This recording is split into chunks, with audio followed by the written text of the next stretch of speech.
თამაზე თინათინ ცერცოძე ფსიქოლოგი საქართველოს დებატებისა და განათლების ინსტიტუტის ხელმძღვანელი. რა საინტერესო დასახელება აქვს ინსტიტუტს. ძალიან მნიშვნელოვანი თემაა მართლა. მშობლებს თხოვთ ყურადღებას, მშობლებს თხოვთ ყურადღებას და ხო, ბავშვებს, რომლებიც შეიძლება ვერც აცნობიერებენ. მობრძანდით, დიდი მადლობა. მობრძანებისთვის.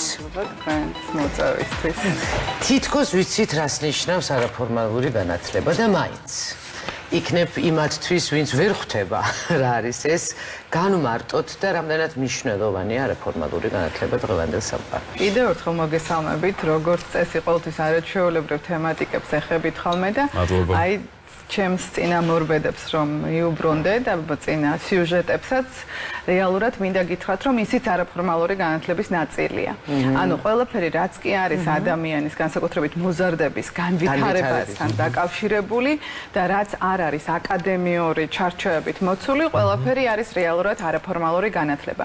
თუმცა თანამედროვე სამყაროში არაფორმალურმა განათლებამ იმდენად მოიკიდა ფეხი და იმდენად აქტუალური გახდა, რომ სასწორზე დავდოთ ახლა აკადემიურ განათლებას აღარ ჩამოუვარდება.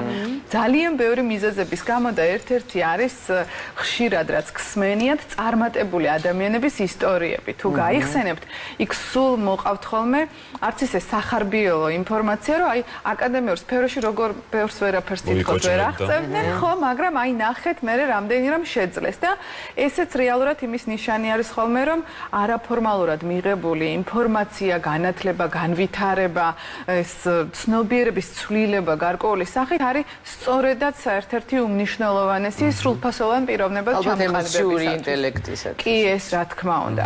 და აი ნახეთ, იმდენად სწრაფაცვალებადი გარემო გახდა და იმდენად მნიშვნელოვანი არის ახლა რომ ამ სწრაფაცვალებად გარემოს ჩვენც ყველანი სწრაფად მოვერგოთ, განსაკუთრებით კი მოზარდები, რომ აი ამიტომ გახდა წილი და წონაც ამ არაფორმალური განათლების კიდევ უფრო მეტად მნიშვნელოვანი ვიდრე აქამდე იყო. პრაქტიკულად რო გადავიდეთ, აი მოზარდს რა უნარების გამომუშავებაში ეხმარება არაფორმალური განათლება? აი ამ ეს რო ვისაუბრებ. ხო, ეს არის უამრავი რამ და მე ისევ უფრო უნდა დაუბრუნდი არაფორმალური განათლების მიმართულებას და პროგრამებსაც და მეც აქ ალბათ იმიტომ ვარ სწორედაც მოწვეული, რომ ჩვენი ორგანიზაციაც სწორედაც ერთ-ერთი აი ამ მიმართულების კლასიკური წარმომადგენელია და მე მიხარია რომ ჩვენ როგორც საერთაშორისო ორგანიზაციის სრულუფლებიანი წევრები უკვე ძალიან მაღალ ხარისხზე ვსაუბრობთ, როდესაც ვასწავლით განსაკუთრებით მოზარდებს და აი ასეთ დროს არის ერთი მცდარი სტერეოტიპი, რომელიც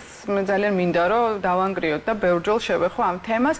არაფორმალური განათლების პროგრამებს გაცილებით მეტი აკადემიურობა და მომზადება სჭირდებათ, ვიდრე პირიქით ჩვენ გვგონია, იმიტომ რომ აკადემიური ფიქრობთ რომ აი ესეთი საგნები გახსენებათ, ხო, ფიზიკა, მათემატიკა, თუნდაც ისტორია, ეს არის რაღაც ჩარჩოებში მოქცეული პროგრამები, რომლებიც ასეთი მნიშვნელოვანია ბაზისური განათლების მისაღებად, მაგრამ არანაკლებად გაწერილი, დაგეგმილი, გეგმაზომიერი და ბრძელვადიანი უნდა იყოს, ასე ვთქვათ, კურიკულუმი თუ სასწავლო პროგრამა, რომელიც არაფორმალური განათლების ნაწილია და მე მეამაყება, რომ აი დებატების პროგრამა, საგანმანათლებლო პროგრამა, სულ ვუსვამ ამას ხაზს, იმიტომ რომ დღეს დებატები ცუდი სიტყვა უფრო ვიდრე კარგი და ხო, აი დებატების საგანმანათლებლო პროგრამა, ამიტომ ასე ვიტყოდი, არის სწორედ ემსახურება აი ამ მთავარ მიზანს და ჩვენ ვიკვლევთ კიდეც ყოველ ჯერზე ამას, რომ ნამდვილად გავდივართ აი ამ ჩვენს დასახულ ამოცანებზე, რომ აი დასაწყისში, როდესაც მოზარდი მოვიდა, როგორი იყო, ხო, აი აკადემიური მოსწრების გაუმჯობესებაზე როგორ მოქმედებს აი ეს არის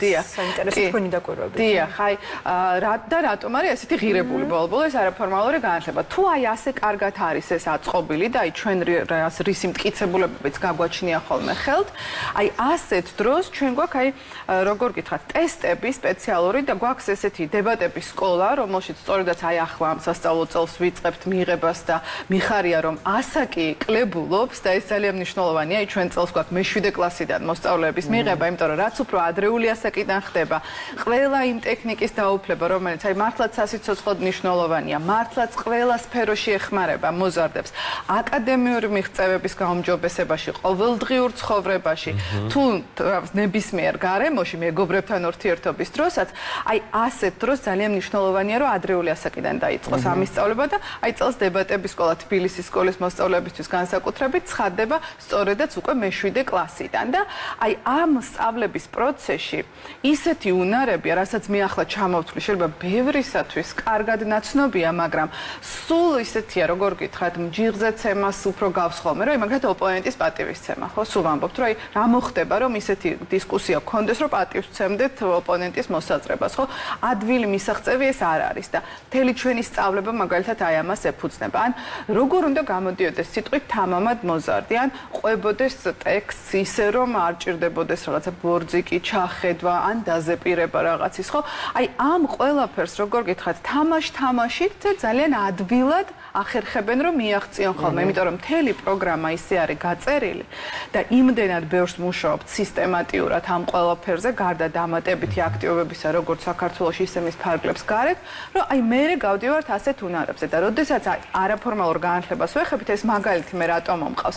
ასეთი ტიპის სწავლება თუ იქნება, ნებისმიერი მიმართულებით იქნება ეს კინომოყვარულთა კლუბი თუ ფოტოგრაფთა ნებისმიერი მიმართულებით თუ აი ასეთი დაგეგმილი, ასეთი სრულფასოვანი და აკადემიური პროგრამა იარსებებს, ის ყოველთვის ხელს შეუწყობს განსაკუთრებით მოზარდების და ამასაც თუ გაინტერესებთ მე გეტყვით მოზარდებს ხას რატომ მოსვამ, მოზარდების განვითარებაში და პიროვნულად მოდით გავუსვათ ხაზი, რატომ მოზარდები? რატომ მოზარდები? ჩვენ ძალიან ხშირად გვაკითხავენ ყველა ასაკის ადამიანები და გვეუბნებიან, რომ ეს კომუნიკაციის უნარებია, თქვენ რასაც ასწავლით და ყველა სჭირდება ის კი არა ყველაზე ისეთი სპეციალობებიც კი რომელიც ტექნოლოგიების მიმართულებით არიან დაკავებულები, ну აი იმათაც კი სჭირდებათ, იმიტომ რომ ადამიანი სოციალური არსებაა და ამას ვერ გავექცევით ვერასოდეს, ამიტომ გვინდა არ გვინდა რაღაც კონტაქტებთან გაქვს საქმე და აი ასეთ დროს ყველა აღმოაჩენს ხოლმე ცხოვრების რაღაც ეტაპზე, რომ ამ ხრივ რაღაცა გაუმჯობესება არის საჭირო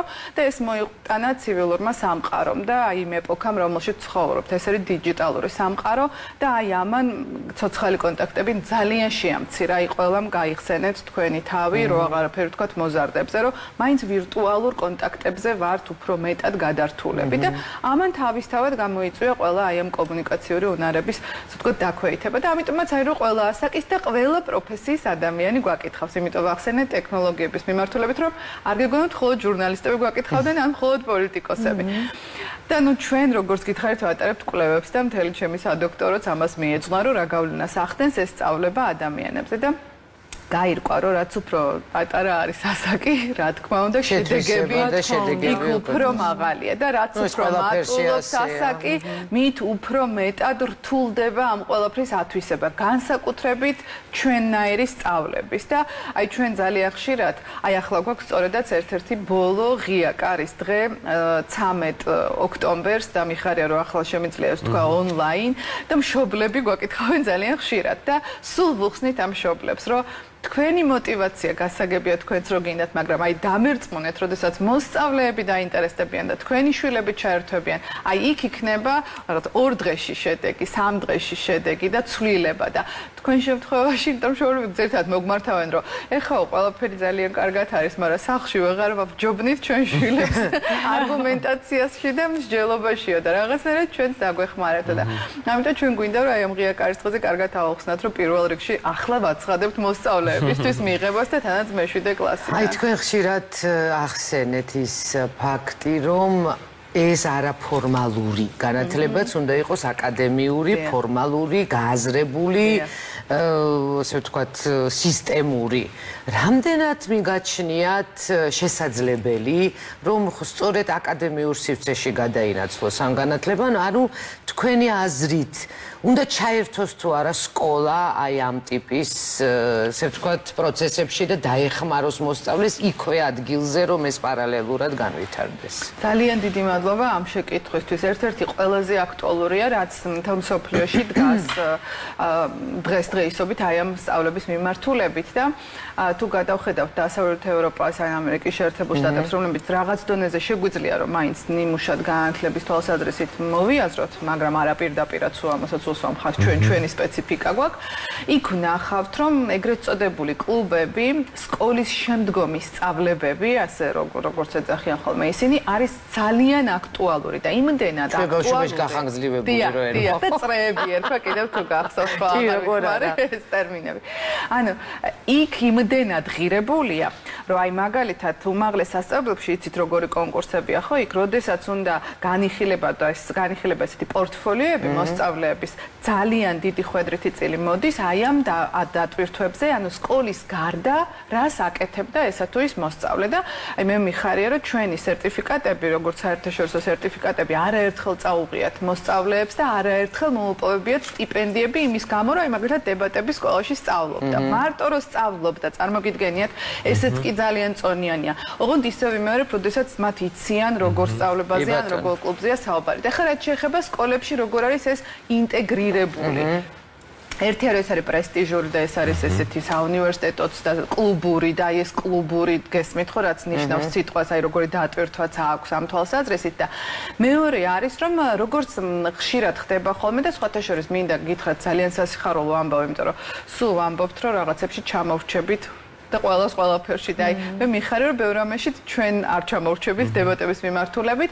ერთ-ერთი დიდი სიახლე რაც აღმოსავლეთ ევროპაში მოხდა და დებატების აი ამ დიდ გაერთიანებაში რომლის წევრიც ჩვენ ვართ, ეს იყო დამატებით არჩევით საგნად დანერგვა დებატების სწავლების. ოღონდ ისე ვიძახი საგანმანათლებლო სწავლების და ეს დაიწყო უნივერსიტეტებშიც ნელ-ნელა და ეს დაიწყო ასევე სკოლებშიც და ნუ მე ძალიან მიხარია რომ ერთ-ერთი დიდი მხარდამჭერი გუდაოძე პატარკაციშვილის ფონდი გვაძლევს ამის საშუალებას. ისე სახელმწიფოს ამის შესაძლებლობა არ ექნებოდა და აი ამ ფონდის მხარდაჭერით დავიწყეთ ძალიან დიდი პროექტი დებატები უკეთესი განათლებისთვის და აი მოვახმარეთ მართლაც ყველაფერი, კვლევაც და სწავლებაც ამ ყველაფერს რომ უკეთესი განათლება მიიღოთ მოზარდებს, მოსწავლეებს და სტუდენტებსაც და უკვე დავიწყეთ არჩევით საგნად დანერგვა სკოლებშიც უკვე რამდენიმე პრეცედენტი გვაქვს და ეტაპობრივად ვიწყებთ ამას. ფაქტიურად ცხრილში ზის, აი თქვენ რო საუბრობდით რა სახით, აი ცხრილში არის ფაქტიურად ჩასმული არჩევითი საგნის სახით და ასევე აქვს სტუდენტებსაც და განსაკუთრებით მომავალ პედაგოგებს შესაძლებლობა რომ უკვე დაეუფლონ აი ამ ტექნიკას არჩევითი საგნის სახით უნივერსიტეტში. ძალიან კარგია. ძალიან ცოტა დრო გვაქვს და ამიტომ აი ესე მოკლედ გითხავთ რა ხდება მაშინ თუ მოზარდს არ აქვს ინტერესი არაფორმალური განათლების და მშობელი როგორ უნდა დაეხმაროს და მასწავლებელი იმას. ძალიან რთული კითხვა დამისვით, იმიტომ რომ როგორც გითხარით, აი ჩვენ რო ვაცხადებთ ხოლმე მიღებას, ეს ცხადება ღია კარის დღეები, ვეუბნებით რომ აი განსაკუთრებით ამ პერიოდში ჩვენ ახლა გვქონდა მზიურში არაერთი შეხვედრა, სულ ამბობთ ხოლმე ეცადეთ რომ მხოლოდ მშობლები არ მოხვიდეს, თუ შეიძლება და აი ბავშვი უბრალოდ ბავშვს გააცანით. არავით არის ზეწოლა, არავით არის თქვენი ინტერესის თავზე მოხდი. ხომ არ მოისმენდით და აი ჩვენ ხშირად ვამბობთ რომ აი ახლაც, იმიტომ გითხარით, აი 13 ოქტომბერს საგანგებოდ ონლაინ ჩავატარეთ, რომ ვინც ვერ შეძლო მოსვლა და დავგეგმეთ, რომ აი თუ შეგიძლიათ რომ ბავშვები შემოვიდნენ და გზა არის ეს. ხო, ბავშვება მოისმენთ გარეშე. იმიტომ რომ ძალიან ხშირად და განსაკუთრებით ქართულ საზოგადოებაში მშობელს მოსწონს და დამთავრდა. ის უნდა მოეწონოს ბავშვსაც და ასე არ არის. ძალიან დიდი მადლობა. წარმატებებს გისურვებთ, დიდი მადლობა სტუმრობისთვის და საინტერესო საუბრისთვის, როგორც ყოველთვის.